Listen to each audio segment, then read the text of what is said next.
Good evening everyone. आज जो हम लोग टॉपिक डील करने वाले हैं वो है एनालिटिकल पैराग्राफ्स।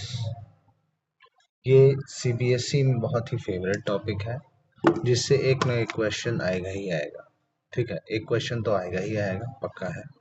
तो इसको सॉल्व कैसे करते हैं, इस पे बहुत सारा क्वेश्चंस आता है स्टूडेंट्स का कि सर इसको कैसे सॉल्व करें कि मैक्सिमम नंबर ऑफ मार्क्स आ सके। तो मैं गारंटी दे सकता हूँ कि अगर बच्चा इसको सही ढंग से लिखे और अच्छे से बिना किसी गलती के लिखे तो आराम से इसमें 100% मार्क्स भी आ सकता है। ये 5 मार्क्स का होता है, 100 to 120 वर्ड्स में इसको आंसर करना पड़ता है। फिलहाल देखिए देखिए इसको शुरुआत कैसे करते हैं। ये आपका ग्राफ दिया हुआ है, ठीक है। ये आपका ग्राफ दिया गया है, इसको आपको वर्ड फॉर्मेट में डालना है, लिखना है इसको इन वर्ड्स में। तो सर इसको शुरुआत कैसे करेंगे। किसी भी लॉन्ग आंसर क्वेश्चन को करने के लिए आपको 3 पैराग्राफ रूल अप्लाई करना है, इंट्रोडक्शन, एक्सप्लेनेशन और कंक्लूजन। ठीक है, तो सबसे पहले आप देखिए इसका क्वेश्चन क्या कहता है। पैराग्राफ नंबर 1 यानी इंट्रोडक्शन, तो आपको इसके क्वेश्चन से ही मिल जाएगा। ठीक है, पैराग्राफ नंबर 1 क्या कहेगा, एनालिटिकल पैराग्राफ का ये क्वेश्चन है। क्वेश्चन क्या कर रहा है, the given pie chart represents the amount of money spent by a family on different items in month. ठीक है, write an analytical paragraph using the information given in the chart. और मैंने आज तक अपने बच्चों को सिखाया है कि सर इंट्रोडक्शन में 1 मार्क्स उठाने हैं। ठीक है, 5 में से 1 मार्क्स इंट्रोडक्शन में उठाएगा और 3 मार्क्स आपका एक्सप्लेनेशन में और लास्ट 1 मार्क कंक्लूजन में उठाना है। ठीक है, तो 1 मार्क तो आपका यहाँ पे फ्री में मिल गया। देखिए कैसे, गारंटी दे रहा हूँ। I give the given pie chart represents the amount of money spent by a family on different items in a month. ये आपका क्वेश्चन हो गया, write an analytical paragraph using the information given in the chart. अब देखिए ये एक example मैंने internet से उठाया है, ये मेरा लिखा हुआ नहीं है। अब देखिए इसका इंट्रोडक्शन जो लिखा हुआ है, the pie chart, the given pie chart को पाई चार्ट कर दिया, provides information about the amount of money a family has spent on different items in a month। क्या ये आपको सेम क्वेश्चन जैसा नहीं लग रहा है। The given pie chart represents the amount of money spent by the family on different items in a month। तो आपको क्वेश्चन कॉपी करने के लिए थोड़ा सेंसिबली 1 मार्क्स मिल रहा है, फन, बहुत अच्छी बात है। पर उसके बाद फिर इसको एनालाइज करना है। ये जो ग्राफ दिया हुआ है या फिर पाई चार्ट दिया हुआ है, इसको एनालाइज करके आपको डेटा उठा के रखना है। मान लीजिए क्या क्या डेटा हमको मैक्सिमम मिल रहा है। तो the given pie chart represents the items.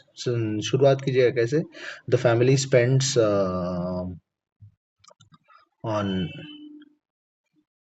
Items like grocery, education, transportation, miscellaneous, clothes and rent. ये एक सेंटेंस हो गया।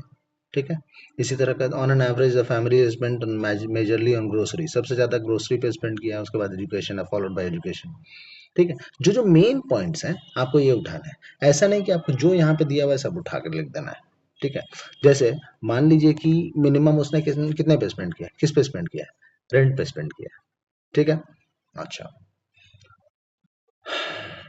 मिसलेनियस में 15% होगा, तो ये किस किस चीज पे हो सकता है मिसलेनियस, इसके बारे में आप डिस्कशन कर दिया।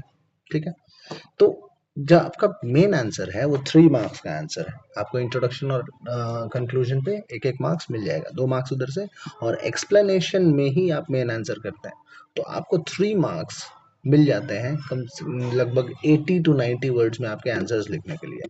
उस आंसर में आप आराम से अपना कंप्लीट कर सकते हैं ऑन एन एवरेज। इसको आप पढ़ के देखिए, जो मैंने नहीं लिखा है, ये इंटरनेट से उठाया हुआ एक नॉर्मल सा मैंने एक एग्जांपल लिया है।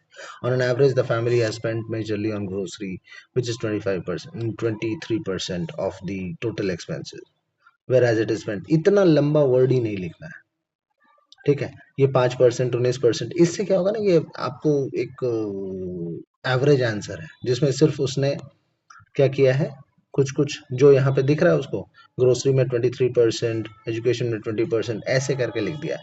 तो देखिए जो आप आंसर लिखिएगा उसमें आपको कुछ अपनी तरफ से डेटा भरना होगा, अपनी तरफ से कुछ एनालाइज करके डालना होगा। एनालिटिकल पैराग्राफ का मतलब ये नहीं कि सिर्फ आप जो डेटा यहाँ लिखा हुआ है उसी को आप वर्ड फॉर्मेट में लिख दिया। एनालिटिकल पैराग्राफ का मतलब है कि आपने उसको एनालाइज किया कि जैसे मैक्सिमम ग्रोसरी है तो मिनिमम रेंट पे है, ठीक है। इंपॉर्टेंट आइटम्स इसमें से कौन कौन से हैं? ग्रोसरी है, क्लोथ्स है, एजुकेशन है। ठीक है, ये इंपॉर्टेंट है। अच्छा, ट्रांसपोर्टेशन में आप मीन्स ऑफ ट्रांसपोर्ट चुन सकते हैं। तो ऐसे ऐसे कौन सी आइटम्स हैं जो कि मतलब जिसमें एक्सपेंडिचर कम सकता है? क्लोथ्स में 19%, ये बहुत ज़्यादा नहीं हो रहा है, इस पे आप कम कर सकते हैं। ठीक है, तो इस तरह के सजेशंस भी आप दे सकते हैं। उसके बाद आप कंक्लूजन में आ जाएं। कंक्लूजन में आपने देखा कि ये किसका है, एक एक ये जनरल पैटर्न किसका बनता है?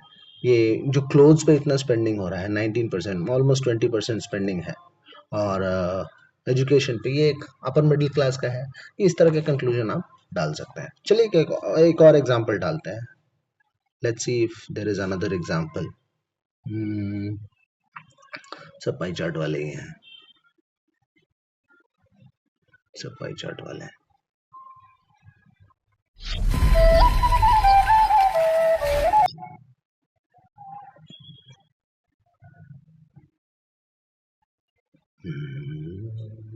मस्तानी।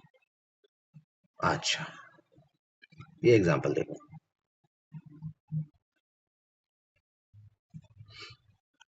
The given line graph provides information about changes in birth and death in New Zealand between 1901 to 2101.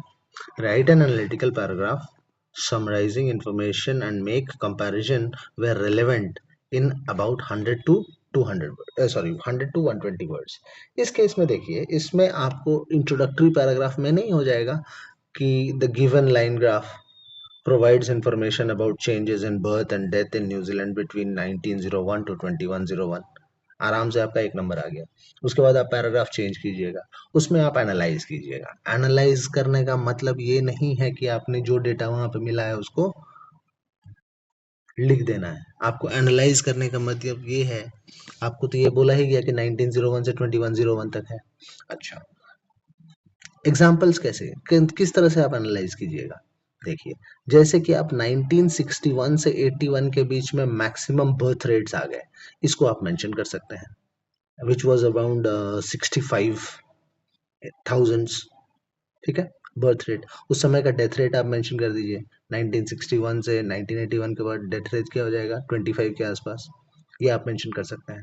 अच्छा, उसके बाद देखिए, इम्पोर्टेंट डेटा है about the decrease, rapid decrease in death rate, birth rate. 1981 1981 के time में एक रैपिड डिक्रीज इन birth rate हुआ। हो सकता है उस टाइम में कुछ इम्पोर्टेंट बर्थ कंट्रोल मिशंस चलाए गए हों। इसके बारे में आप एक गेस डाल सकते हैं। उसके बाद there was sorry, extreme dip कब है? 1981 में ही है। उसके बाद फिर से रैपिड राइज है बर्थ रेट में। तो 1981 में कुछ इंपॉर्टेंट हुआ होगा, उस टाइम में आप गेस कर सकते हैं कि क्या हो सकता है। आप डाल दीजिए, उससे कोई मतलब उससे कोई दिक्कत नहीं होगी। एक प्रोबेबिलिटी है कि बर्थ रेट में डिक्रीज किसी भी कारण से हो सकता है, due to birth control missions और due to rapid decrease in fertility rate. अच्छा, और देखिए 2021 में बर्थ रेट और डेथ रेट इक्वल हुई है, क्रॉस हो रही है, तो इसका आप मेंशन कर सकते हैं। उसके बाद देखिए, डेथ रेट जो है 2021 के बाद बर्थ रेट से ज्यादा है ना? तो एक तरह से आप मान सकते हैं कि पॉपुलेशन जो है वो घटने के क्रम में है। ठीक है, so this can be the mentions in the second paragraph. ठीक है, थर्ड पैराग्राफ में क्या है? थर्ड पैराग्राफ में कंक्लूजन में ये डाल सकते हैं कि although the death rate is less, sorry, birth rate is less than the birth rate after 2021, they both show a constancy। मोटा मोटी ये कांस्टेंट हो गया, दोनों देखिए पैरेलल ग्राफ्स लग रहे हैं, हॉरिजॉन्टल चल रहा है, ऑलमोस्ट हॉरिजॉन्टल चल रहा है। दूसरा ये चीज आप मेंशन कर रहे हैं कि 1901 से लेके 2021 तक आप डेथ रेट को आप राइजिंग स्ट्रक्चर में ही मान सकते हैं। ठीक है, तो मोर और लेस द